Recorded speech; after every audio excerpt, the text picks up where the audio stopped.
ایک لشکر دیتے ہوئے قوم کو دکھائی دے رہے ہیں۔ امام احمد رضا خان کسی معمولی انسان کا نام نہیں ہے، امام احمد رضا خان ہی نے بھارت کی سرزمین پر ولیوں کے چوکھٹوں کی پاسبانی کی ہے اور بزرگوں کے مزارات کے چادروں کی حفاظت کی ہے۔ امام احمد رضا خان کی وہ ذات گرامی ہے۔ آج امام احمد رضا خان پر الزام لگایا جاتا ہے، عورتوں کو قبروں پر لے جا کر کے آپ گھما رہے ہو اور سیاحی آپ کر رہے ہو، گالیاں اعلیٰ حضرت کو دی جا رہی ہیں۔ اعلیٰ حضرت سے پوچھو مزار پر عورت کو جانے کے لیے کیا حکم ہے؟ اعلیٰ حضرت عظیم البرکت قرآن و حدیث کی روشنی میں تحریر فرما رہے ہیں کہ عورت جب مزار پر جانے کے لیے اپنے قدم کو باہر گھر سے نکالتی ہے تو اللہ اور اللہ کے فرشتوں کی لعنت اس پر ہوتی ہے، اور جس قبر پر جاتی ہے تو صاحب میت کی روح اس پر لعنت بھیج رہی ہے۔ امام احمد رضا خان نے تو یہی مشن دیا ہے۔ امام احمد رضا خان سے جب پوچھا گیا قوالی کے تعلق سے تو آپ فرماتے ہیں مزامیر کے ساتھ قوالی سننا حرام ہے، حرام ہے۔ امام احمد رضا خان سے جب چادروں کے تعلق سے سوال ہوا تو امام احمد رضا خان فرماتے ہیں کہ بزرگ کے مزار پر ایک چادر چڑھا دو، اظہار عظمت کے لیے کافی ہے، بقیہ ڈھیر چادریں اٹھا لی جائیں اور خرید فروخت کر کے وہ پیسہ غریبوں پر تقسیم کر دیا جائے۔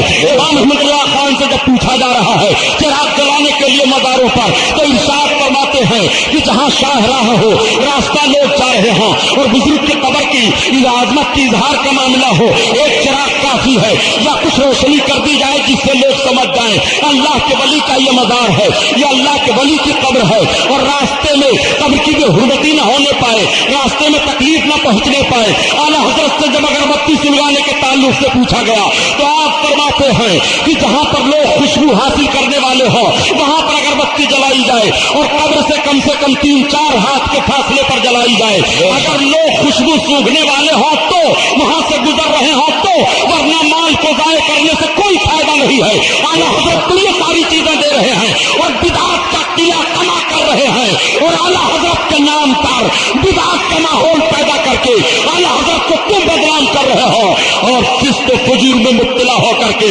درسگاہوں سے لے کر کے خانقاہوں تک کی بے حرمتیاں پیدا کر کے اعلیٰ حضرت کے نام پر کلنگ کے ٹیکے ہم اور آپ بنے ہوئے ہیں۔ وہ سرکار اعلیٰ حضرت عظیم البرکت کی عظیم ذات گرامی ہے پیارے، اعلیٰ حضرت نے کہاں کہاں تمہارے لیے نشاندہی نہیں کی ہے اور کس کس انداز سے اعلیٰ حضرت نے آپ کو بچایا نہیں ہے۔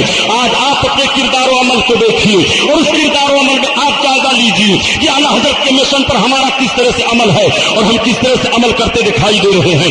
پیروں کے ہاتھ چومنے کی بات آ رہی ہے تو آج جو پیروں کو سجدہ کیا جاتا ہے معاذ اللہ بڑی سختی سے منع کیا گیا۔ ہاتھ اور پیر کا ان کے بوسہ لے سکتے ہو جس طرح سے بوسہ لینے کا دستور ہے، لیکن جس طرح سے سجدہ کر رہے ہو اس طرح سے اپنی پیشانی اور ہاتھ رکھ کر کے جب ان کے لیے تعظیم کرتے ہو تو فوراً شریعت پابندی لگا رہی ہے، نہیں سجدے کسی تعظیم کہ تم کسی پیر کی نہیں کر سکتے ہو، تعظیم کرنے کا تمہیں ایک ڈھنگ بتایا گیا ہے۔ اعلیٰ حضرت عظیم البرکت نے تو ان ساری چیزوں کو وضاحت کے ساتھ بیان فرما دیا ہے۔ جب تعزیہ کے تعلق سے سوال کیا گیا تو اعلیٰ حضرت عظیم البرکت فرماتے ہیں کہ مروجہ تعزیہ داری حرام ہے، حرام ہے۔ اعلیٰ حضرت عظیم البرکت نے یہ سب کچھ کیا ہے اور آج آپ کو کہا جا رہا ہے یہ تعزیہ چڑھانے والے بریلوی ہیں، یہ سلطن لے جانے والے بریلوی ہیں، یہ قوالی سننے والے بریلوی ہیں، یہ میلاد میں خرافات کرنے والے بریلوی ہیں، یہ نماز چھوڑنے والے بریلوی ہیں۔ یہ کیوں ساری باتیں آ رہی ہیں؟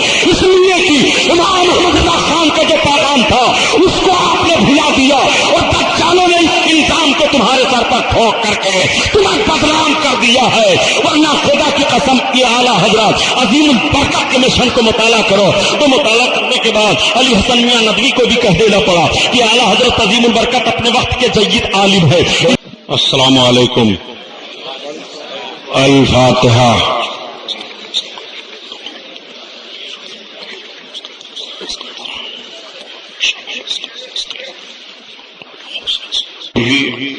ان اللہ وملائکتہ یصلون علی النبی یا ایھا الذین آمنوا صلوا علیہ وسلموا تسلیما۔ اللہم صل علی سیدنا و شفیعنا و حبیبنا و مولانا محمد معدن الجود والکرم وعلی آلہ وبارک وسلم صلاۃ و سلام علیک یا رسول اللہ صلی اللہ تعالی علیہ وسلم۔ لا الہ الا اللہ محمد رسول اللہ صلی اللہ تعالی علیہ وسلم۔ الحمدللہ الحمد لله رب العالمين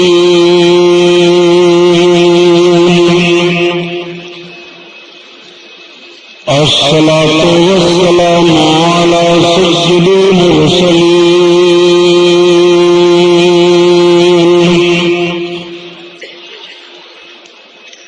وعلى آله الطاهرين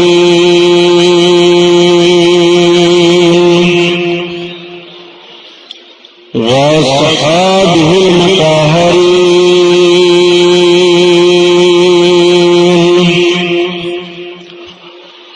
وابنه الغوث الأعظم الجيلاني محي الدين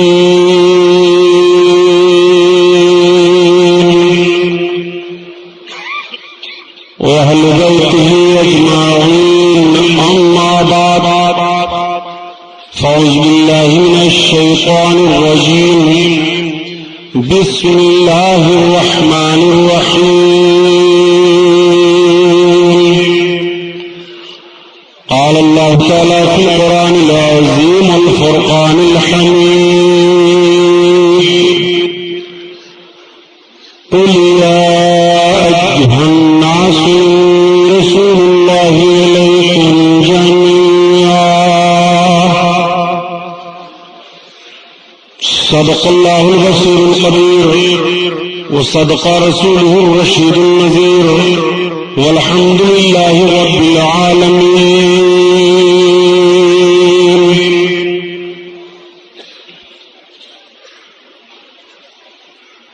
لائق صد احترام علماء اہل سنت، قابل قدر سامعین حضرات، آئیے ہم اور آپ سب سے پہلے اپنے اور ساری کائنات کی مرکزی عقیدت حضور رحمت للعالمین شفیع المذنبین رسول گرامی وقار محبوب پروردگار دونوں عالم کے مالک و مختار حضور محمد رسول اللہ صلی اللہ تعالی علیہ وسلم کے درباری پرانوار میں درود شریف کا نذرانہ پیش فرمائیں. پڑھیے بلند آواز سے اللہم صلی علی سیدنا نبینا و مولانا محمد وعلی آلہ وبارک وسلم صلاۃ و سلام علیک یا رسول اللہ صلی اللہ تعالی علیہ وسلم. خیر رب کے لیے اور درود پاک پڑھ لیجیے. اللہم صلی علی سیدنا مولانا محمد معدن الجود والکرم وعلی آلہ وبارک وسلم صلاۃ و سلام علیک یا رسول اللہ صلی اللہ تعالی علیہ وسلم.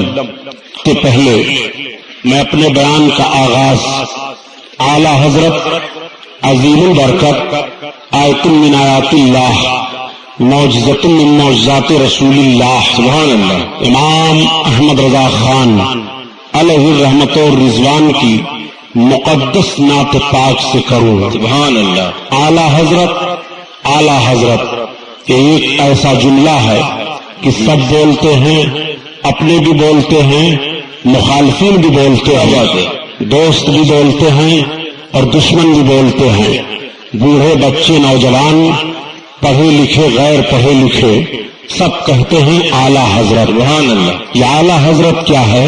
کون اعلی حضرت؟ ایک سوال پیدا ہوتا ہے. اعلی حضرت جدھر دیکھو آج اعلی حضرت کی تحریروں پر دنیا کی اکثر یونیورسٹیوں میں ریسرچ کیا جا رہا ہے. کالجوں میں اہل علم کا طبقہ اعلی حضرت کی تحریروں کو دیکھ کر کے دنگ ہے. اعلی حضرت یہ ایسا لفظ ہے کہ ہر کوئی اس کو سنتا ہے بولتا ہے. تو سنو، اعلی حضرت عظیم البرکت اس عظیم شخصیت کا نام ہے کہ 1856 عیسوی میں بریلی شریف کی سرزمین پر محلہ جسولی میں ایک خان گھرانے کے اندر ایک بچے کی ولادت ہوئی اور 13 برس کی عمر میں وہ بچہ پڑھ لکھ کر کے اتنا بڑا عالم بنا کہ اسی وقت سے ان کے والد گرامی نے ان کو قلم دیا اور انہوں نے لکھنا شروع کیا. تو اپنے خاندان پر نہیں لکھا، ہندوستان کی تاریخ نہیں لکھا، اور جغرافیہ نہیں ترتیب دیا بلکہ انہوں نے لکھنا شروع کیا تو عظمت رسالت پر قلم چلا. سبحان اللہ سبحان اللہ. عظمت رسالت پر لکھتے رہے اور جب لکھتے لکھتے اس موقع پر آئے کہ ان کی تحریریں چہار باغ عالم میں پہنچی تو علماء نے فرمایا یہ مجدد اعظم ہیں. سبحان اللہ. اور اس کے بعد تھوڑے ہی دن میں پوری دنیا کے عوام و خواص کی زبان پر وہ اعلی حضرت عظیم البرکت کے نام سے جانے پہچانے جانے لگے. اعلی حضرت عظیم البرکت جب پیدا ہوئے اور 13 برس کی عمر کے بعد قلم کو سنبھالا تو اس وقت وہی مولانا کوثر نیازی نے بیان دیا کہ جس اعلی حضرت نے ساری بدعتوں کا قلعہ کما کیا ختم کیا اسی اعلی حضرت پر الزام لگایا جاتا ہے کہ وہ بدعتوں کے فروغ دینے والے تھے، بدعتوں کے موجب تھے. ایسا نہیں ہے بلکہ اعلی حضرت کی تحریر کا ایک ایک لفظ عشق رسول کی گواہی دے رہا ہے. اعلی حضرت عظیم البرکت جب اپنے آقا کی نعت کہتے تھے تو اعلی حضرت کی نعت کیا ہوتی تھی؟ یا تو قرآن عظیم کی کسی آیت کا ترجمہ یا حدیث پاک کا کوئی مطلب یا نبی کونین صلی اللہ علیہ وسلم کی مقدس زندگی کا کوئی گوشہ یا میرے سرکار کی مقدس زندگی کا کوئی معجزہ یا کوئی سرکار کی خوبی. اعلی حضرت عظیم البرکت کی نعت میں یہی ہے. اعلی حضرت عظیم البرکت اپنی نعت کے ایک شعر کو کئی حوالوں سے جکڑ دیتے ہیں. آپ سماعت فرمائیے. اعلی حضرت عظیم البرکت آقا صلی اللہ تعالی علیہ وسلم کی بارگاہ میں عرض کرتے ہیں یا رسول اللہ صلی اللہ تعالی علیہ وسلم ان کی مہک نے دل کے غنچے کھلا دیے ہیں، غنچے کھلا دیے ہیں، جس راہ چل گئے ہیں پوچھے بسا دیے ہیں، پوچھے بسا دیے ہیں. اس کی تشریح سنو. اعلی حضرت عظیم البرکت نے یہ کہہ دیا. آپ ذرا دیکھیے میرے آقا صلی اللہ علیہ وسلم کی ولادت بسعادت جب ہوئی سرکار پیدا ہوئے تو پورا مکہ مہک رہا تھا. مکہ کی فضا مہک رہی تھی. مکہ شریف کے گلیوں سے خوشبو آ رہی تھی، پورے حرم سے خوشبو آ رہی ہے. مکہ کی پہاڑیاں مہک رہی ہیں. مکہ شریف میں مکانات کے در و دیوار سے خوشبو آ رہی ہے، ہر گھر سے خوشبو آ رہی ہے. تبھی تو اعلی حضرت عظیم البرکت فرماتے ہیں کہ بھی خوشبو سے مہک جاتی ہیں گلیاں واللہ.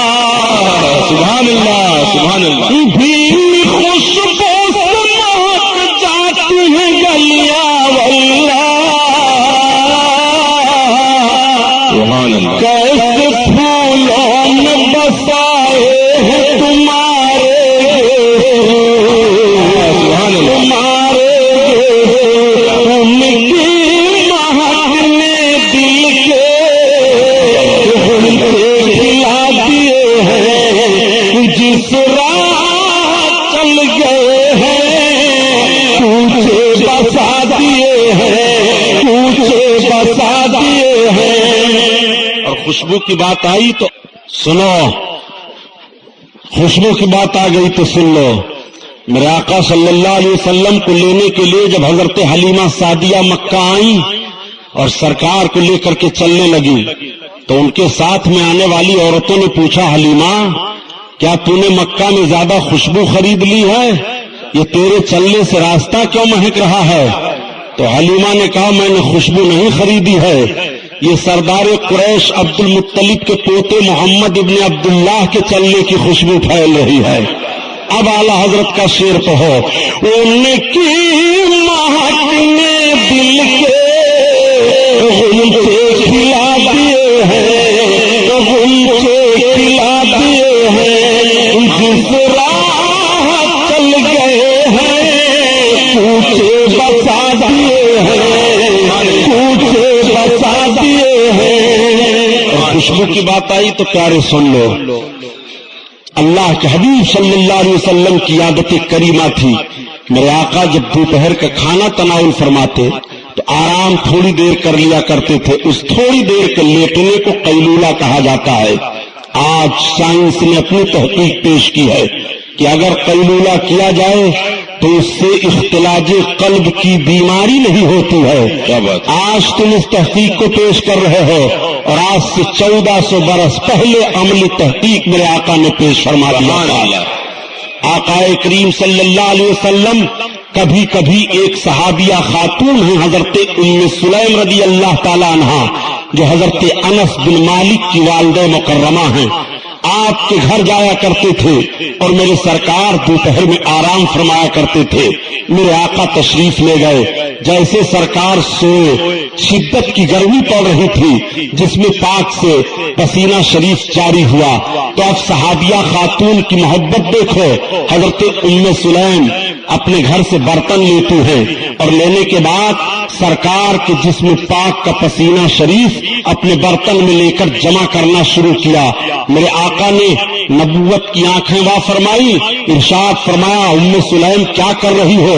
عرض کرتی ہے یا رسول اللہ آپ کا خوشبودار پسینہ جمع کر رہی ہوں. آقا نے فرمایا ام سلیم کیا کرو گی؟ عرض کرتی ہے یا رسول اللہ اپنی خوشبو میں ملا دیتی ہوں تو خوشبو تیز ہو جایا کرتی ہے. اب اعلیٰ حضرت کا شعر پڑھو. ان کی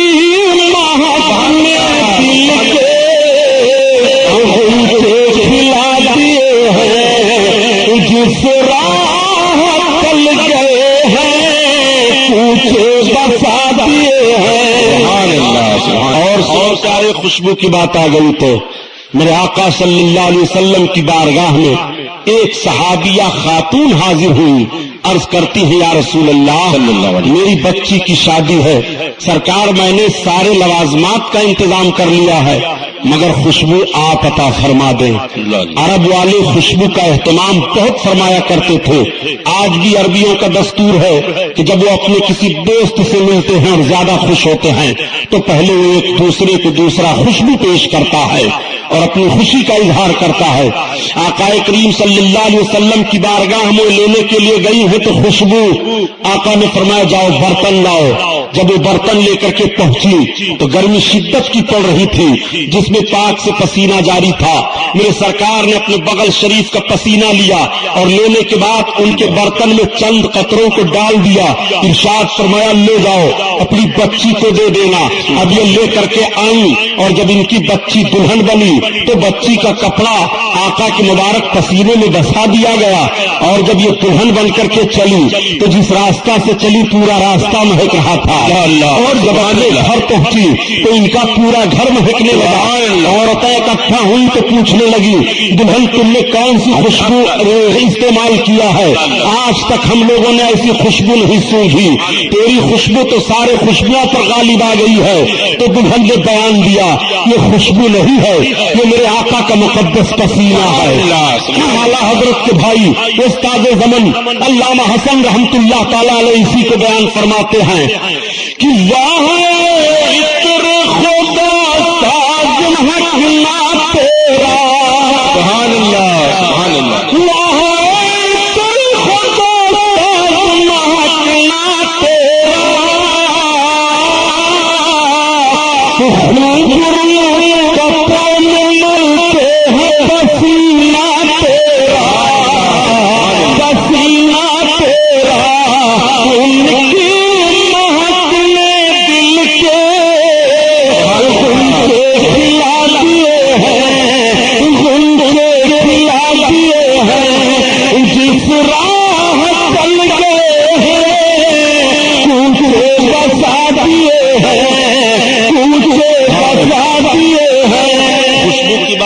تو اور سبحان اللہ.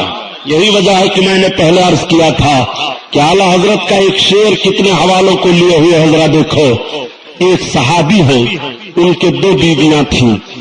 آقا کی بارگاہ میں ایک مرتبہ وہ حاضر ہوئی. معاملہ یہ ہے کہ ان کی دونوں بیویوں نے ایک روز اپنے شوہر سے پوچھا اے میرے شوہر یہ تو بتاؤ کہ آپ کون سی خوشبو استعمال کرتے ہو جس سے آپ کا پورا جسم مہکتا ہے؟ آپ نہاتے ہو تب خوشبو نہیں لگاتے، آپ جب کپڑے بدلتے ہو تب خوشبو نہیں لگاتے، آپ کے ریش سے خوشبو آ رہی ہے، آپ کے پورے جسم سے خوشبو آ رہی ہے۔ ہم اتنا تیز خوشبو لگاتی ہیں مگر ہماری خوشبو پر آپ کی خوشبو غالب ہو جاتی ہے، اور ہم نے کبھی نہیں دیکھا آپ کو خوشبو استعمال کرتے ہوئے۔ تو آپ نے فرمایا اچھا سنو، آج جب تم دونوں پوچھ رہی ہو تو میں بتائی دے رہا ہوں۔ ایک مرتبہ مجھ کو خارش کی بیماری ہو گئی تھی، کھجلی نکل آئی تھی، میں نے بڑے بڑے طبیبوں سے دوا لی، بڑے بڑے حکیموں سے، مگر میں ٹھیک نہیں ہوا۔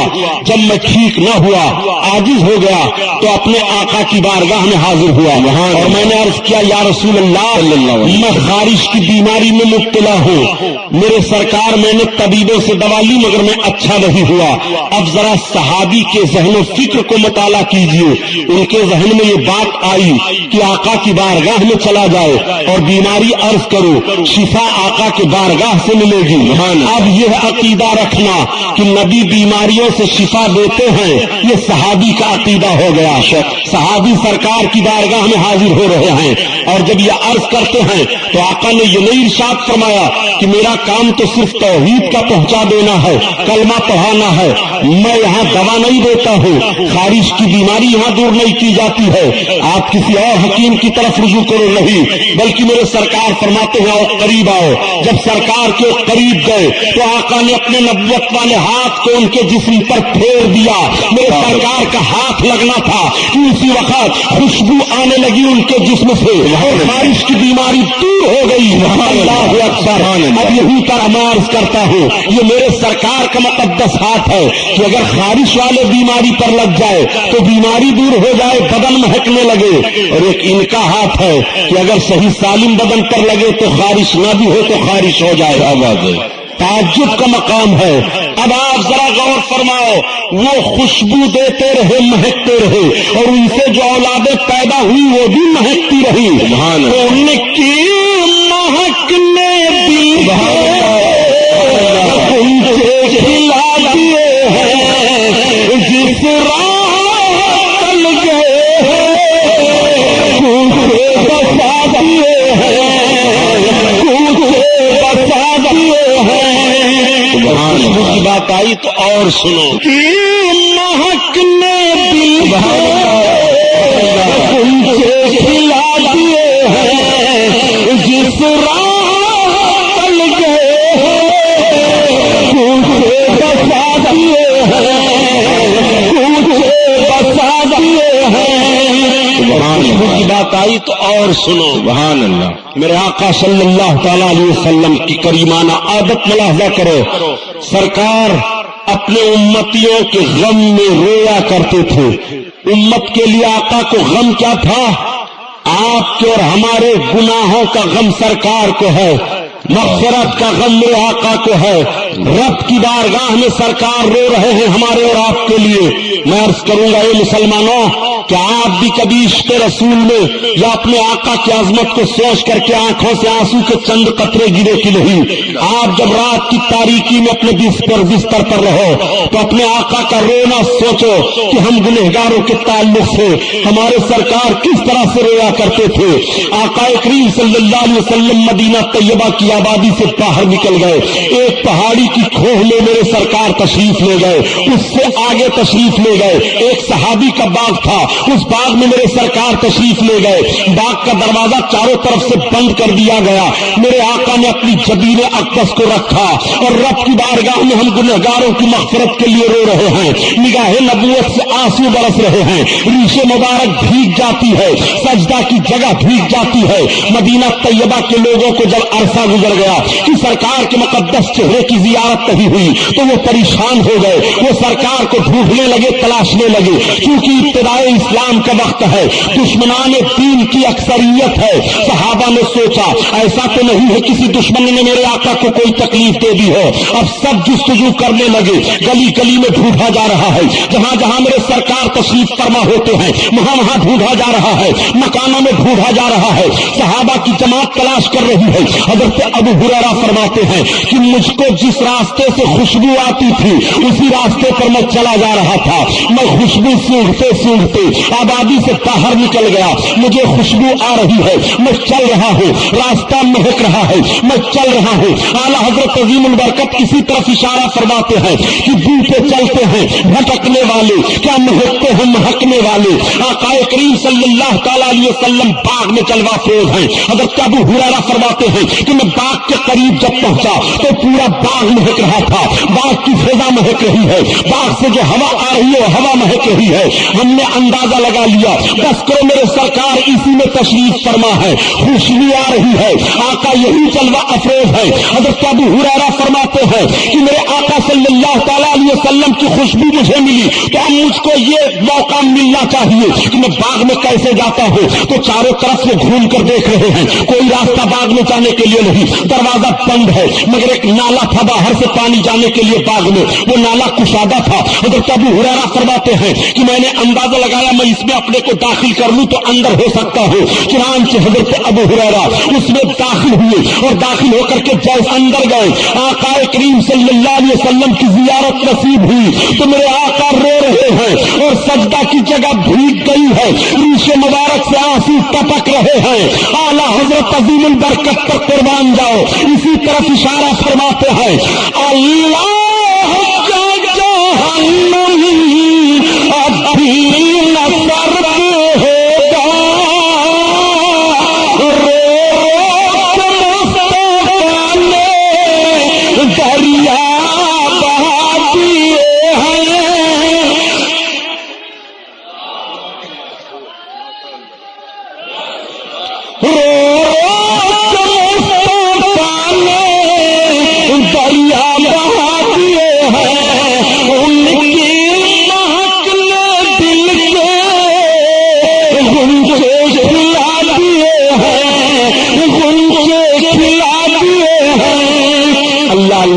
آپ ذرا غور فرمائیے, ایک شعر اور پڑھ دوں, اجازت ہے حضرت؟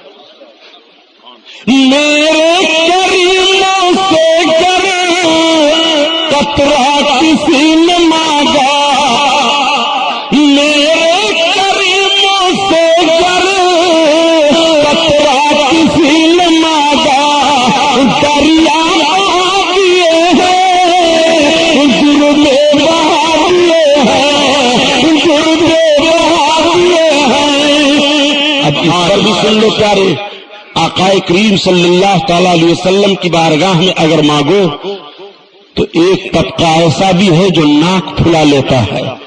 یہ مانگنا سرکار سے کہاں ثابت ہے, اسی میں بھول بھلیا میں ہے, مسلمانوں کو گمراہ کر رہے ہیں. آؤ ذرا اپنے آقا کی عظمت دیکھو.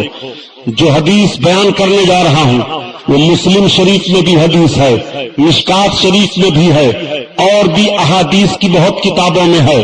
اور مسلم شریف تو وہ کتاب ہے کہ یہ مفتیان اعظام مشائخ طریقت موجود ہیں, حضرت مفتی محمود اختر صاحب, مفتی صاحب قبلہ, یہ سب جلوہ فروز ہیں. ان سے پوچھو کہ بعض وجوہ کی بنیاد پر مسلم شریف بخاری شریف سے افضل ہے. اس مسلم شریف میں یہ حدیث پاک ہے. میرے آقا صلی اللہ علیہ وسلم کے ایک صحابی ہیں حضرت ربیہ بن کعب اسلمی رضی اللہ تعالیٰ عنہ. واقعہ سنانا مقصد نہیں ہے, جو بات ذہن فکر میں اتارنا چاہتا ہوں اس پر غور کرو. حضرت ربیہ بن کعب اسلمی اللہ کے حبیب کی بارگاہ میں حاضر ہوتے وضو فرمانے کے لیے پانی پیش کر دیا کرتے تھے. ہم پر اور آپ پر تو 5 وقت کی نمازیں فرض ہیں, مگر میرے آقا پر 6 وقت کی نمازیں فرض تھی. نماز تہجد بھی سرکار پر فرض ہے. حضرت ربیہ بن کعب اسلمی تہجد کے وقت اکثر سرکار کو پانی پیش فرما دیا کرتے. ایک مرتبہ حضرت ربیہ بن کعب اسلمی نے آقا کو وضو فرمانے کے لیے پانی جیسے پیش کیا. آج آقا کا دریائے کرم جوش میں ہے. آقا کے علاوہ اور حضرت ربیہ بن کعب اسلمی کے علاوہ وہاں اور تیسرا کوئی نہیں. آقا فرماتے ہیں ربیہ, عرض کرتے ہاں یا رسول اللہ. سرکار فرماتے ہیں سل, مانگ لو. ذرا جملہ پر غور کرو, اگر پڑھا لکھا طبقہ ہے تو اس کو یاد کر لے. یہ حدیث کا وہ لفظ ہے جو آقا کی مقدس زبان سے ادا ہو رہا ہے. سل, مانگو. سبحان اللہ. اب حضرت ربیہ رضی اللہ تعالی عنہ کا ذرا عقیدہ ملاحظہ کرو، سرکار فرماتے ہیں مانگو تو وہ یہ نہیں عرض کرتے یا رسول اللہ آپ سے مانگوں کہ اللہ سے مانگوں، اور یا رسول اللہ میں تو مانگتا ہی رہتا ہوں اللہ سے، نہیں، جیسے آقا نے فرمایا سل مانگو، تو حضرت ربیہ بن کعب اسلمی عرض کرتے ہیں اسألوکا آپ سے مانگتا ہوں۔ پورے وہابیت دیوبندیت کے عقیدے کا قلعہ آج سے 1400 برس پہلے مسمار کر دیا گیا۔ آج یہ عقیدہ دے رہے ہو کہ نبی سے مانگنا جائز نہیں، اور آج سے 1400 برس پہلے صحابی رسول نے تمہارے عقیدے کا جنازہ نکالا۔ بے شک آقا کے سامنے عرض کرتے ہیں اسألوکا آپ سے مانگتا ہوں۔ سبحان اللہ۔ اب اگر نبی سے مانگنا جائز نہیں تو آقا فوراً روک دیتے، ربیہ مجھ سے نہ مانگو اللہ سے مانگو۔ کیا بات ہے؟ مگر میرے آقا نے روکا نہیں۔ کوئی حدیث کا ٹکڑا کہیں دکھاؤ کہ کسی صحابی نے آقا سے مانگا ہو اور آقا نے فرمایا ہو میں نہیں دے پاؤں گا یا میں نہیں دیتا ہوں مجھ سے مت مانگو۔ عرض کرتے ہیں اسألوکا آپ سے مانگتا ہوں، آپ سے مانگتا ہوں، اور مانگتے کیا ہے؟ عرض کرتے ہیں اسألوکا مرافقتک فی الجنہ، یا رسول اللہ جنت میں آپ سے آپ کی غلامی مانگ رہا ہوں۔ سبحان اللہ، سبحان اللہ۔ میرے آقا اسی پر بس نہیں فرماتے ہیں، ارشاد فرماتے ہیں اس کے علاوہ اور کرتے ہیں یا رسول اللہ بس۔ اب آقا آگے فرماتے ہیں ربیہ بن کعب اسلمی سجدہ کی کثرت کرو اور سجدہ سے میری مدد کرو۔ مطلب یہ ہوا محدثین فرماتے ہیں کہ ربیہ تمہیں جنت تو مل چکی، میری غلامی مل چکی، مگر جنت مل جانے پر تم عمل سے بھی بے خیال نہ ہونا، لہذا سجدے کی کثرت کرتے رہو۔ میں عرض کر رہا ہوں پیارے، یہی عقیدہ تو بریلی کے تاجدار بتا رہے ہیں اور عرض کر رہے ہیں اپنے آقا کی بارگاہ میں کہ خلق کے حاکم ہو تم، خلق کے قاسم ہو تم، ملا تم سے ملا تم سے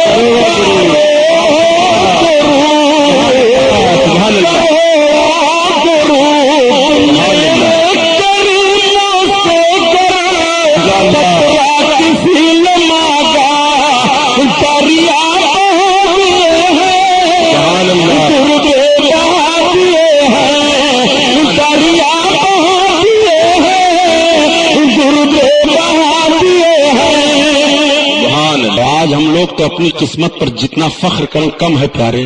ہمارے اس محفل کی قبولیت کی ضمانت یہ آل رسول ہے۔ سبحان اللہ، بے شک، سبحان اللہ۔ آپ ان کی زیارت کرو، یہ وہ آل رسول ہیں جی کہ ہندوستان کا وہ مجدد جس کو عالمگیر رحمت اللہ علیہ کہا جاتا ہے، اللہ، وہ عالمگیر جو مجدد بھی ہیں، مجاہد بھی ہیں، سپہ سالار بھی ہیں، حاکم اسلام بھی ہیں، ہندوستان پر حکمراں بھی ہیں۔ جی 50 سال کے قریب تبت کی وادی سے لے کر کے افغانستان کی سرحد تک اکیلے اس مرد مجاہد نے حکومت کی تھی، اور اسی مہاراشٹرا کے اس چوہے کو وہ کھدویا تھا پہاڑوں میں، آج بھی ان کو تاریخ یاد ہے۔ جی وہ عالمگیر ہیں۔ عالمگیر رحمت اللہ علیہ نے ایک کتاب لکھوائی تھی، 500 علماء کو رکھا تھا، اور 8 سال کی مدت میں اس وقت 2 لاکھ روپے سکے خرچ کیے گئے تھے، جس کا نام فتاوی عالمگیری ہے۔ فتاوی عالمگیری آج بھی پورے عالم اسلام میں مستند کتاب فقہ حنفی کی مانی جا رہی ہے، اور جہاں جہاں شافعی المسلک ہیں، حنبلی المسلک ہیں، مالکی ہیں، وہ بھی آج فتاوی عالمگیری کو اپنے لیے سند تصور کرتے ہیں اور یقین کرتے ہیں وہ فتاوی عالمگیری ہے۔ حضرت عالمگیر حکمراں بھی ہیں اور مجدد بھی ہیں۔ عالمگیر نے ہندوستان کی سرزمین پر سادات کی فہرست مرتب کروائی تھی۔ جی تاریخ کا وہ ٹکڑا دے رہا ہوں، لے لو۔ اب آج کچھ لوگ یار بیکار میں تصدیق کرنے پھنسے ہوئے ہیں۔ کیا بات ہے؟ مجھے عالمگیر رحمت اللہ علیہ کی فہرست جاری کر دی جائے، ویسے پتا چل جائے گا کون سید ہے، کون پٹھان ہے، کون کیا ہے۔ کیا بات ہے؟ بیکار میں سب تحقیق کرتے ہو۔ کیا بات ہے؟ یہ سید، وہ سید، یہ سید، وہ سید۔ اب میں یہ تو نہیں عرض کروں گا، مگر صرف میں نے یہ جانا ہے کہ اس فہرست میں غالباً نہیں ہے۔ کیا بات ہے؟ تو حضرت عالمگیر رحمت اللہ تعالی علیہ نے جو فہرست مرتب کروائی ہے، اس فہرست میں اول نمبر پر خانقاہ برکاتیہ ہے۔ سبحان اللہ، سبحان اللہ، اللہ اکبر، یا رسول اللہ، زندہ باد، زندہ باد، مارہرا شریف اس نمبر پر اول نمبر۔ سبحان اللہ، زندہ باد۔ ارے بھائی تقریر کر لینے دو دوست، نعرے تو بہت لگانے ہیں، آپ سن لو، آپ سن لو، نعرہ بعد میں اس تقریر پر لگائیے گا۔ مارہرا شریف وہ مارا شریف ہے، اول نمبر عالمگیر رحمت اللہ تعالی علیہ کی تاریخ کی فہرست میں جو ہے گھرانہ، سبحان اللہ، وہ برکاتی خاندان مارہرا شریف۔ سبحان اللہ۔ اور سنو، عالمگیر رحمت اللہ تعالی علیہ جب حکومت کر رہے تھے ہندوستان پر اور روحانیت پر بھی، تو روحانیت کے دلوں پر، دلوں پر، سب پر اس وقت ظاہراً باطناً حکومت حضرت برکت اللہ شاہ مارہروی کی ہو رہی۔ سبحان اللہ، سبحان اللہ۔ آپ بھی حیات ظاہری سے تھے، حضرت عالمگیر رحمت اللہ تعالی علیہ کے حیات ظاہری میں بھی حضرت برکت اللہ شاہ کو بھی حیات ظاہری ہے، اس وقت آپ بھی حیات ظاہری سے تھے اور عالمگیر رحمت اللہ علیہ بھی حیات ظاہری سے تھے۔ اس وقت کا ایک معاملہ شیطانی بتایا جاتا ہے کہ ایک سدے تھا، وہ اونٹوں کے بالوں پر ایک عمل کر لیا تھا، اور اس عمل کے ذریعہ سے وہ خبیث اتنا بڑا عیاش تھا کہ خوبصورت لڑکیوں کو پکڑواتا شیاطین کے ذریعہ اور پکڑوا کر کے حصار کرتا اور پھر بدفعلی کرتا، اس کے بعد پانی رکھے رہتا، پھر نہاتا، یہ وہ سب اس طرح اس کا کام تھا۔ ایک مرتبہ وہ چوک گیا، حصار نہیں کر سکا، تو سارے شیاطین آئے اور پھر اس کو مار ڈالا اور اس کی روح بد ان کے ساتھ شامل ہو گئی۔ تو یہ آج بھی گھروں میں جاتا ہے، ستاتا ہے سب کو۔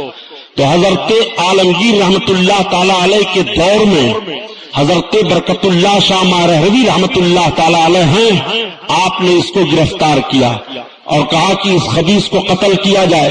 تو اس نے عرض کیا، حضور جس جس گھر میں آپ کا نام لیا جائے گا میں قسم کھاتا ہوں اس گھر کی طرف رخ نہیں کروں گا۔ اللہ، سبحان اللہ، سبحان اللہ۔ یہ سب و خبیث اس گھر میں نہیں جاتا جس گھر میں مارہرا کا نام لیا جائے، سبحان اللہ۔ وہ مارہرا شریف ہے۔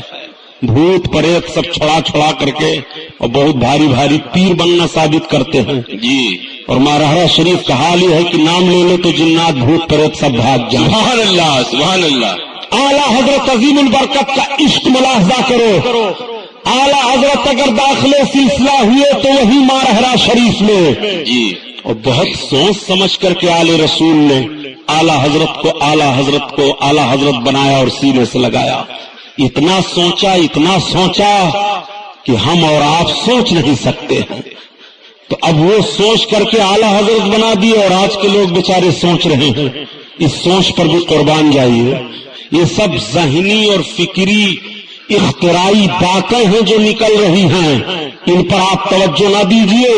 اعلیٰ حضرت عظیم البرکت کی ذات کو ملاحظہ فرمائیے، اپنے آقا صلی اللہ تعالی علیہ وسلم کی تعریف کر رہے ہیں، کیسا حوالہ پیش کر رہے ہیں۔ ایک حوالہ اور لے لو، ایک صحابی ہیں حضرت سواد بن قارب رضی اللہ تعالیٰ عنہ۔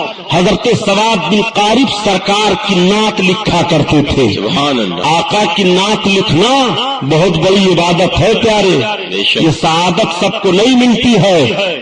جب دل میں عشق رسول ہو تو زبان پر آقا کی نعت آتی ہے۔ سبحان اللہ۔ حضرت نظمی صاحب قبلہ دامت برکاتہ القدسیہ کی نعتیں پڑھو ایمان تازہ ہو جاتا ہے۔ سبحان اللہ۔ جب دل عشق رسول کا مدینہ ہوتا ہے اور اس عشق سے جو روشنی باہر نکلتی ہے زبان کے ذریعہ اسی کو نعت کہتے ہیں۔ سبحان اللہ۔ وہ نعت ہے۔ اعلیٰ حضرت عظیم البرکت کی نعت دیکھو اور صحابی رسول کو ملاحظہ کرو۔ حضرت سواد بن قارب نے سرکار کی ایک نعت لکھی اور لکھ کر کے آقا کی بارگاہ میں لے گئے، عرض کرتے ہیں یا رسول اللہ، میں آپ کی سرکار آپ کے سامنے نعت پڑھنا چاہتا ہوں۔ تو آقا نے اجازت دے دی اور منبر لگوا دیا. اب حضرت سواد بن قاری جب سرکار کی نعت پڑھنے لگے تو نعت کا ایک شعر یہ بھی ہے، پڑھ رہے ہیں اور سرکار کا چہرہ دیکھ رہے ہیں. فَكُلِّ شَفِيًّا يَوْمَ الْقِيَامَةِ يَا رسول اللہ، فَكُلِّ شَفِيًّا يَوْمَ الْقِيَامَةِ يَا رسول اللہ، یا رسول اللہ قیامت کے دن آپ مجھ کو جنت دلا دیں. سبحان اللہ، سبحان اللہ. قیامت کے دن آپ مجھ کو جنت دلائیں میرے سرکار. اس شعر کی تکرار کرتے رہے حضرت سواد بن قاری. آقا کا دریائے کرم جوش میں آیا. آقا فرماتے سواد بن قاری جا، قیامت کے دن میں تجھ کو تیری ہاتھ کر کے جنت دلاؤں گا. سبحان اللہ، سبحان اب اللہ. اعلیٰ حضرت کا شعر پڑھو. کون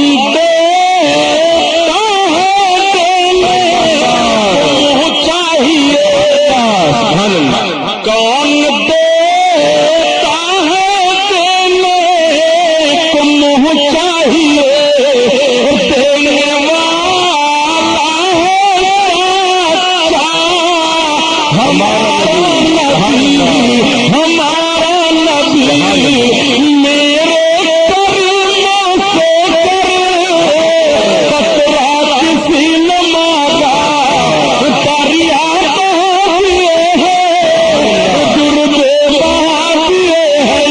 سبحان اللہ، سبحان. کون دیتا ہے دینے کو منہ چاہیے، دینے والا ہے سچا ہمارا نبی، ہمارا نبی. ان کی مہک میں دل کے غنچے کھلا دیے ہیں، غنچے کھلا دیے ہیں. ایک شعر اعلیٰ حضرت کے تعلق سے سن لو. جی. میرے آقا اعلیٰ حضرت کو بڑا عشق ہے مدینہ طیبہ سے. یہی تو فرق ہے پیارے. ان کے ایک مولوی صاحب گئے حج کرنے کے لیے اور کعبہ میں گئے تو گنگوہ کا راستہ تلاش رہے تھے. معاذ اللہ. اتنے بڑے الو لوگ ہیں یہ. کہاں کعبہ ہے، مکہ ہے، کہاں گنگوہ.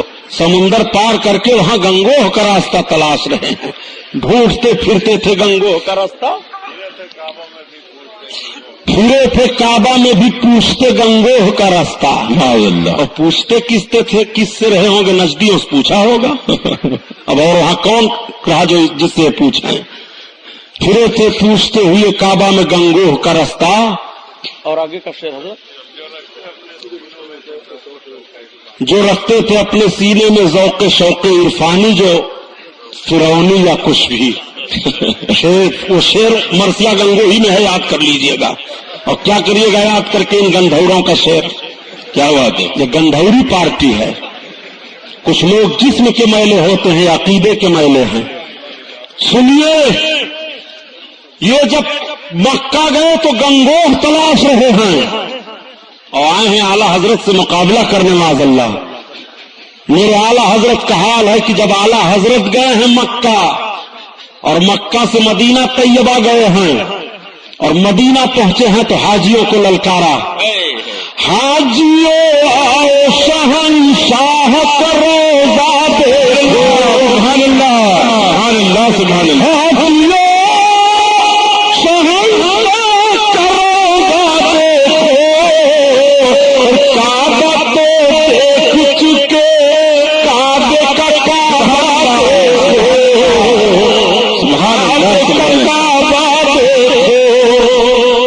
سوال پیدا ہوتا ہے کہ سب کا کعبہ تو کعبہ ہے اور کعبہ کا بھی کوئی کعبہ ہے.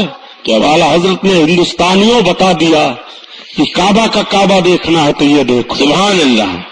وہ اعلیٰ حضرت ہیں تو مورخ معتبر ہیں جنہوں نے بیان کیا کہ میرے سرکار اعلیٰ حضرت حج ادا کرنے کے لیے جا رہے تھے. پہلے کشتی والا جہاز تھا، یہ پانی والا. سرکار اعلیٰ حضرت جا رہے ہیں، کشتی ہچکولے کھانے لگا سمندر میں. جہاز ڈوبنے کے قریب ہوا تو جو کچھ حجاج تھے اس میں وہ رونے لگے، چلانے لگے، عرض کرنے لگے حضور آپ دیکھ رہے معاملہ کیا ہے؟ جہاز کا کپتان اعلان کر رہا ہے کہ سمندر میں طوفان کے بھنور میں پھنس گیا جہاز. تو اعلیٰ حضرت عظیم البرکت فرماتے ہیں کہ میرے آقا نے جہاز پر بیٹھ کر کے جو دعا پڑھنے کے لیے بتایا ہے میں نے اس دعا کو پڑھ لیا ہے، اس دعا کو پڑھ کر کے میں سوار ہوا ہوں، مجھے یقین ہے کہ سمندر کا طوفان مجھے کچھ نقصان نہیں پہنچا۔ سبحان اللہ، سبحان اللہ، بالکل آپ مطمئن ہیں۔ اب جب سب چیخنے چلانے لگے تو اعلیٰ حضرت کا عشق دیکھو، عرض کرتے ہیں یا رسول اللہ آنے کو یاد ڈوبو تو تمہاری جانب اللہ، آنے کو یاد ڈوبو اب تو تمہاری جانب، اور کشتی تمہیں پہ چھوڑی لنگر اٹھا دیے ہیں۔ سبحان اللہ، معنویت کے اعتبار سے میں نے پڑھا ہے شعر، علماء موجود ہیں، تاریخ کی بات ہے۔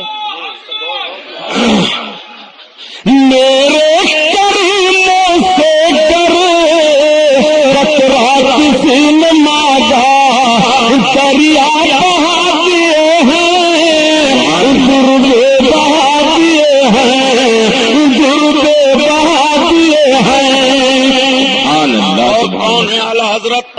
اعلیٰ حضرت نے ساری خانقاہوں کی عظمت کے لیے جنگ لڑی ہے، اور صحیح کہا مفتی نظام الدین نے کہ جس خانقاہ نے اعلیٰ حضرت کی بغاوت کی وہ خانقاہ گنگو ہے۔ جب تک بغاوت نہ کرتی رہی وہ خانقاہ، اس سے خوشبو پھیلتی رہی، اور جب خانقاہ سے بغاوت ہوئی تو اس سے بدبو پھیلی۔ اس بدبو کی تحقیق کرنا ہے تو دارالعلوم دیوبند کو دیکھو، مظاہر العلوم سہارنپور کو دیکھو، ندوہ کو دیکھو، قاسم نانوتوی کو دیکھو، رشید احمد گنگوہی کو دیکھو، اشرف علی تھانوی کو دیکھو، ان سب کو دیکھو۔ وہاں سے جو بدبو پھیلی اعلیٰ حضرت کی بغاوت پر، یہ وہ بدبو ہے، اور اعلیٰ حضرت کی محبت سے مرحرا سے جو خوشبو پھیلی ہے، اس خوشبو کو اگر دیکھنا ہے تو صدر شریعہ کو دیکھو، حشمت علی کو دیکھو، حافظ ملت کو دیکھو، مجاہد ملت کو دیکھو، محدث اعظم کو دیکھو۔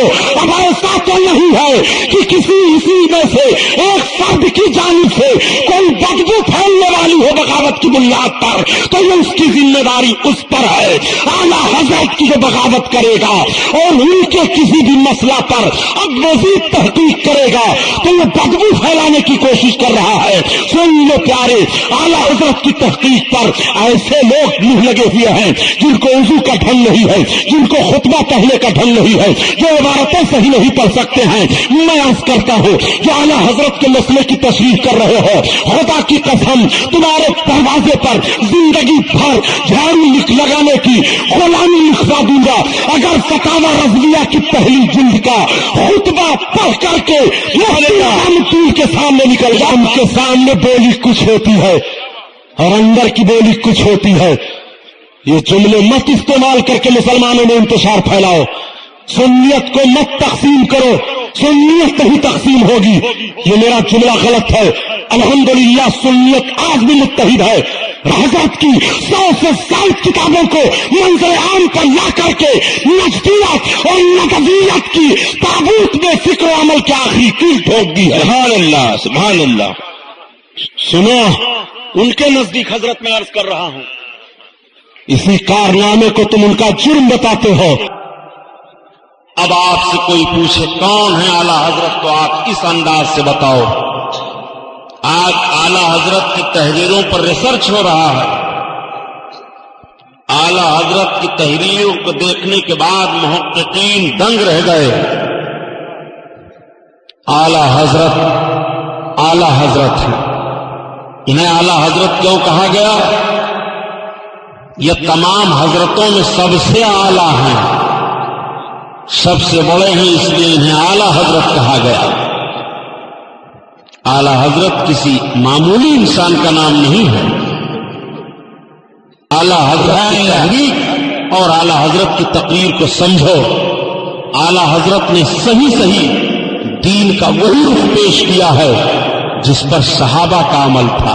تو اعلیٰ حضرت عظیم البرکت اپنے آقا مولا صلی اللہ علیہ وسلم کی نعت کہتے ہیں، اور ایسی نعت کہتے ہیں کہ اعلیٰ حضرت کی نعت کا ہر شعر قرآن عظیم کی کسی آیت کریمہ کا یا تو ترجمہ ہوتا ہے اور یا تو آقا کی مقدس زندگی کا کوئی عظیم الشان گوشہ ہوتا ہے، جس کو سننے کے بعد مسلمان کا ایمان تازہ ہو جاتا ہے۔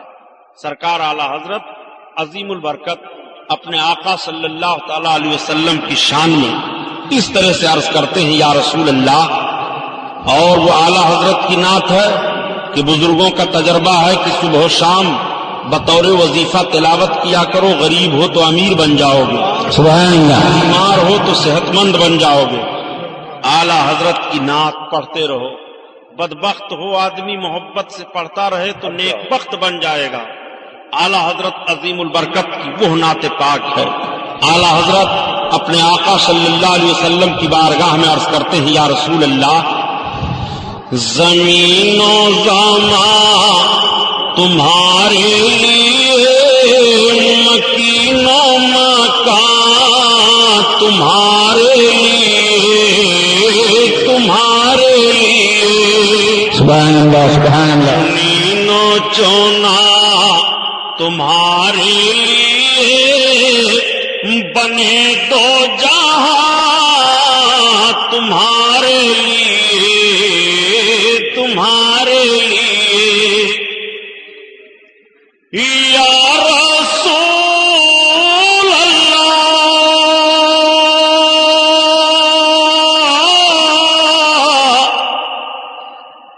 دہن میں زبان تمہارے لیے، بدن میں ہے جان تمہارے لیے، ہم آئے یہاں تمہارے لیے، اوپر بھی وہاں سبحان اللہ، تمہارے لیے، تمہارے لیے۔ یہ اعلیٰ حضرت نے کیوں کہا، اس کی بھی تشریح سن لو۔ اس شعر کا مطلب سمجھو۔ اللہ تعالیٰ نے حضرت آدم علیہ السلام کو پیدا فرمایا۔ ہم سب کے لیے اصل جگہ جنت ہے، ہم جنت سے آئے، ہمیں پلٹ کر کے جنت میں جانا ہے۔ بے شک، جب تک رب کی مشیت رہی حضرت آدم علیہ السلام جنت میں رہے۔ بے شک، رب کی مشیت ہوئی، خطائے اجتہادی کی بنیاد پر حضرت آدم علیہ السلام جنت سے دنیا کی طرف منتقل فرمائے گئے۔ حضرت آدم علیہ السلام اس ندامت میں رب کی بارگاہ میں رونے لگے۔ 300 برس تک حضرت آدم علیہ السلام روتے رہے۔ ایک روز حضرت آدم علیہ السلام نے رب کی بارگاہ میں عرض کیا، اللہم اسألک بحق محمد صلی اللہ تعالی علیہ وسلم، اے اللہ، ہم محمد علیہ السلام کے توسل سے تیری بارگاہ میں اپنی خطا کی معافی مانگ رہے ہیں۔ رب تعالیٰ کی طرف سے حکم ہوا، آدم تمہاری لغزش معاف کر دی گئی، مگر یہ تو بتاؤ کہ تمہیں اس نام کا علم کیسے ہوا؟ تو حضرت آدم علیہ السلام عرض کرتے ہیں، میرے مولا، جب تو نے مجھے پیدا کیا اور میں نے آنکھیں کھولی تو میں نے دیکھا کہ تیرے نام کے ساتھ یہ نام لکھا ہوا ہے، تو میں نے جان لیا کہ اپنے نام کے ساتھ تو نے جس نام کو لگایا ہے پروردگار وہ تیرا سب سے زیادہ محبوب ہے۔ تو حکم ہوا، ہاں آدم، اگر وہ میرا محبوب نہ ہوتا تو نہ میں تمہیں پیدا کرتا نہ ساری کائنات کو پیدا کرتا۔ اب اعلیٰ حضرت کا شعر پڑھو، ایمان تازہ ہو۔ زمین و زمان تمہارے لیے، مکین و مکان تمہارے لیے، تمہارے لیے، چنین و چونا تمہارے لیے، بنے تو تمہارے لیے، تمہارے لیے، سبحان اللہ، سبحان اللہ، خلیل و نجی، مسیح و صفی، سبھی سے کہیں نہ بنی، یا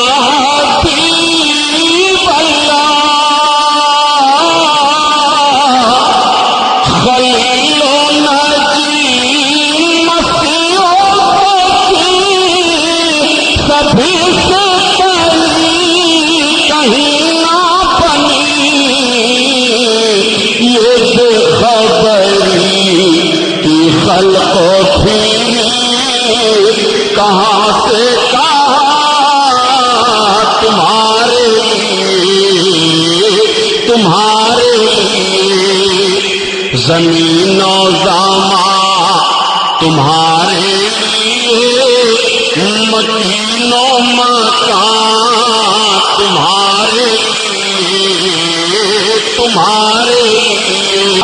اللہ کے حبیب صلی اللہ تعالی علیہ وسلم نے ارشاد فرمایا کہ ہر صدی کے سرے پر ایک مجدد ہوگا جو دین کی تجدید کرے گا۔ دین میں خرابیاں پیدا کر دی گئی ہوں، سنتوں کو لوگ بھول بیٹھے ہوں اور بدعتوں کا رواج کر بیٹھے ہوں، تو اللہ تعالیٰ ان کو ختم کرنے کے لیے اپنے بندے کو بھیجتا ہے۔ وہ بندہ علماء کے درمیان کا ہوتا ہے اور اس کو 2 صدیاں ملتی ہیں۔ وہ جماعت میں سب سے بڑا ہوتا ہے، عظیم الشان عالم ہوتا ہے، اس کے کارنامے مسلمانوں کے علماء کے سامنے ہوتے ہیں۔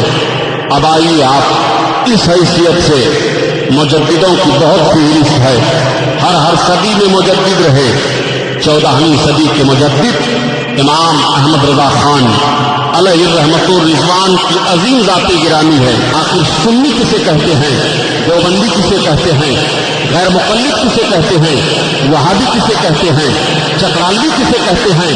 کلمہ ایک ہے، نماز ایک ہے، روزہ ایک ہے، حج ایک ہے، زکوٰۃ ایک ہے، پھر یہ جماعت بندیاں کیسے ہو گئی ہیں، یہ اختلاف کیسے ہو گیا ہے؟ آج پڑھا لکھا طبقہ ایک سوال اٹھاتا ہے اور سوچنے پر وہ مجبور ہو جاتا ہے، آخر مذہب اسلام کو ماننے والے یہ بھی تو ہیں جنہیں غیر مقلد کہا جا رہا ہے، یہ بھی تو نماز پڑھ رہے ہیں، جنہیں اہل حدیث کہا جا رہا ہے، یہ بھی تو نبی کا نام لے رہے ہیں، جنہیں اہل حدیث کہا جا رہا ہے، یہ بھی تو قرآن کی تلاوت کر رہے ہیں، جنہیں اہل حدیث کہا جا رہا ہے، یہ بھی تو ضرور پڑھ رہے ہیں، جنہیں اہل حدیث کہا جا رہا ہے، یہ بھی تو حج کرنے کے لیے جا رہے ہیں، جنہیں وہابی گردانا جا رہا ہے، یہ بھی تو جا رہے ہیں حج کرنے کے لیے، جنہیں دیوبندی کہا جا رہا ہے، یہ بھی تو نماز تراویح پڑھ رہے ہیں، جنہیں دیوبندی پکارا جا رہا ہے، یہ بھی اپنے آپ کو دعویٰ کر رہے ہیں، جنہیں بریلوی کہا جا رہا ہے۔ آج ایک سوال یہ پیدا ہو رہا ہے ذہن میں، ایک طبقہ یہ سوچنے پر مجبور ہے یہ مولویوں نے اختلاف پیدا کر دیا ہے، ورنہ سب ایک ہیں۔ اس بنیاد کو لے کر کے جن لوگوں نے اپنے ذہن و فکر میں اس بات کو بٹھا لیا ہے وہ سب سے مشارکت کر رہے ہیں، وہ سب سے مل جل رہے ہیں، تو دوسرا طبقہ بول رہا ہے کہ تم صلح کلی ہو، اور حقیقت میں وہ صلح کلی ہو گیا۔ ایک طبقہ جو ہے وہ اپنے آپ کو کہہ رہا ہے ہم اس جماعت سے تعلق رکھ رہے ہیں۔ اب آپ کو میں بتاؤں پیارے، جتنی جماعتیں ہیں ہر جماعت کی ایک فکر ہوتی ہے، ہر جماعت کا ایک نظریہ ہوتا ہے، ہر جماعت کا اپنا ایک مشن ہوتا ہے، ہر جماعت کی اپنی ایک تحریک ہوا کرتی ہے۔ بلکہ امام احمد رضا خان کی جب تحریر چل رہی تھی تو فتاوی رضویہ وجود میں آئی ہے۔ امام احمد رضا خان کا جب قلم چل رہا تھا تو سبحان السبوح کتاب وجود میں آئی۔ امام احمد رضا خان کا قلم چل رہا تھا تو الدولۃ المکیہ بمادۃ الغیبیہ آ رہی ہے۔ امام احمد رضا خان کا قلم جب چل رہا ہے تو الامن والولا کتاب آ رہی ہے۔ امام احمد رضا خان کا قلم جب چل رہا ہے تبھی تو اعلیٰ حضرت عظیم البرکت فرماتے ہیں کہ یا رسول اللہ سب کچھ آپ سے ملا، ایمان آپ سے ملا، زندگی آپ سے ملی، عبادت کا قانون آپ سے ملا، سارا وقار آپ سے ملا، رزق آپ سے ملا، سارا حسن آپ سے ملا، ساری بہاریں آپ سے ملی۔ یا رسول اللہ آپ کا حال یہ ہے کہ خلق کے حاکم ہو تم اور رزق کے قاسم ہو تم، اور جو ملا تم سے ملا تم پہ کرو درود، اللہ اللہ۔ نعرہ تکبیر۔ دوستو، والعاقبۃ للمتقین، اور آخرت میں اچھا انجام پرہیزگاروں کے لیے ہے۔ اعلیٰ حضرت کا آخری پیغام عشق رسول اور پرہیزگاری ہے۔ بے شک اس پر عمل کرو، تب تو مشن پر اعلیٰ حضرت کے عمل کر رہے ہو۔ اعلیٰ حضرت زندہ باد کا نعرہ لگانا صحیح ہے۔